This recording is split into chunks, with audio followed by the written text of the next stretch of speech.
राजकुमारी की जादुई makeup kit. बहुत समय पहले की बात है।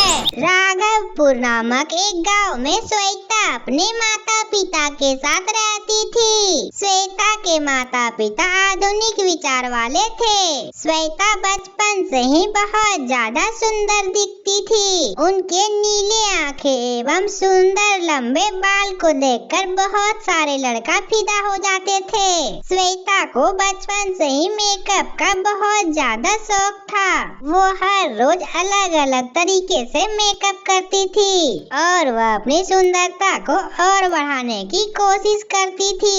श्वेता के गांव में एक भी पार्लर नहीं था।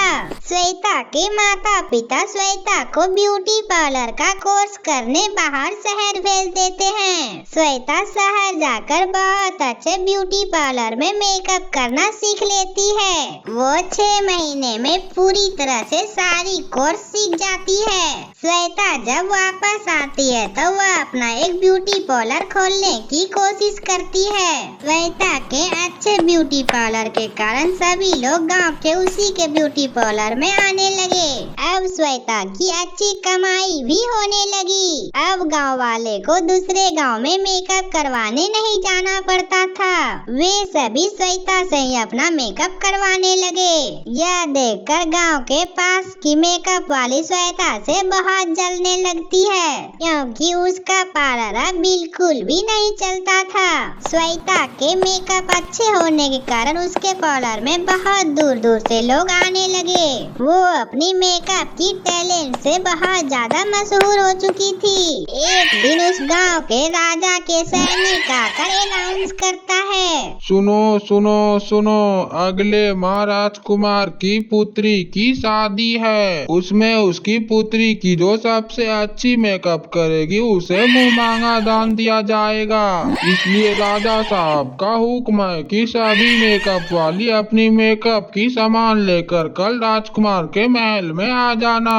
ये सब सुनकर श्वेता बहुत ज्यादा खुश हो जाती है। कल मैं अपने मेकअप की जादू से राजकुमारी को खुश कर दूंगी और महाराज से मुझे बहुत ज्यादा पैसे मिलेंगे।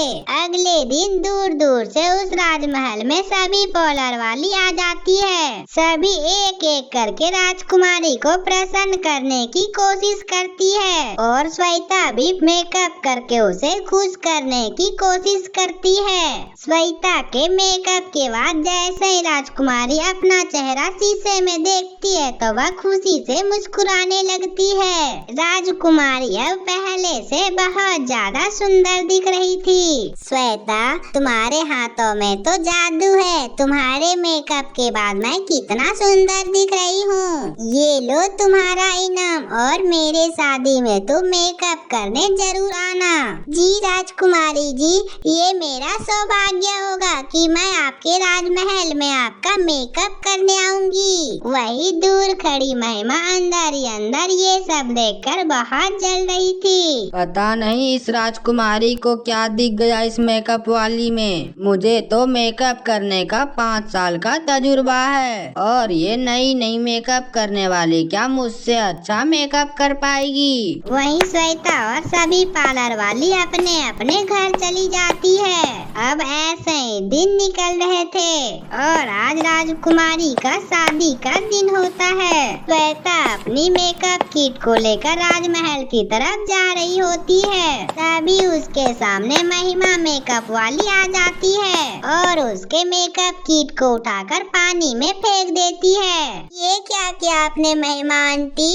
अब मैं राजकुमारी की मेकअप कैसे करूँगी? वहाँ राजकुमारी मेरा इंतजार कर रही होगी। तुम्हें राजकुमारी की मेकअप करने की कोई जरूरत नहीं है। मैं राजकुमारी की मेकअप अच्छे से कर दूंगी। और अब तुम्हारे पास तो मेकअप किट भी नहीं है, क्या चीज से करेगी तुम राजकुमारी की मेकअप? जब तक से तुम यहाँ बैठ कर रो और मैं राजकुमारी की मेकअप करके इनाम लेकर आती हूँ। और अगर ये सब बात तुम किसी से बताने की कोशिश की तो मैं तुम्हें अभी पानी में फेंक दूंगी। श्वेता वहाँ बैठकर दुखी मन से रोने लगती है। मैंने महिमा का क्या बिगाड़ा है जो उन्होंने मेरा मेकअप किट पानी में फेंक दी। अब मैं राजकुमारी जी का मेकअप कैसे करूंगी। वो ऐसा कहकर जोर जोर से रो रही थी कि तभी वहाँ नीली परी प्रकट हो जाती है। सुनो श्वेता बहन, तुम बहुत अच्छी लड़की हो, तुम्हारा दिल बहुत साफ है, रो मत, मैं तुम्हारा साथ दूंगी। ये लो, ये एक जादुई मेकअप किट है, इसकी मदद से तुम जिसकी भी मेकअप करोगी वह बहुत सुंदर एवं आकर्षक दिखने लगेगी और इसका मेकअप बहुत दिनों तक चलेगी और इस तरह तुम्हारे मेकअप के लोग दीवाने हो जाएंगे। श्वेता परी की धन्यवाद करके राजमहल की तरफ जल्दी जल्दी जाने लगती है। राजमहल में पहुंचकर राजकुमारी की जादुई मेकअप किट से मेकअप करती है।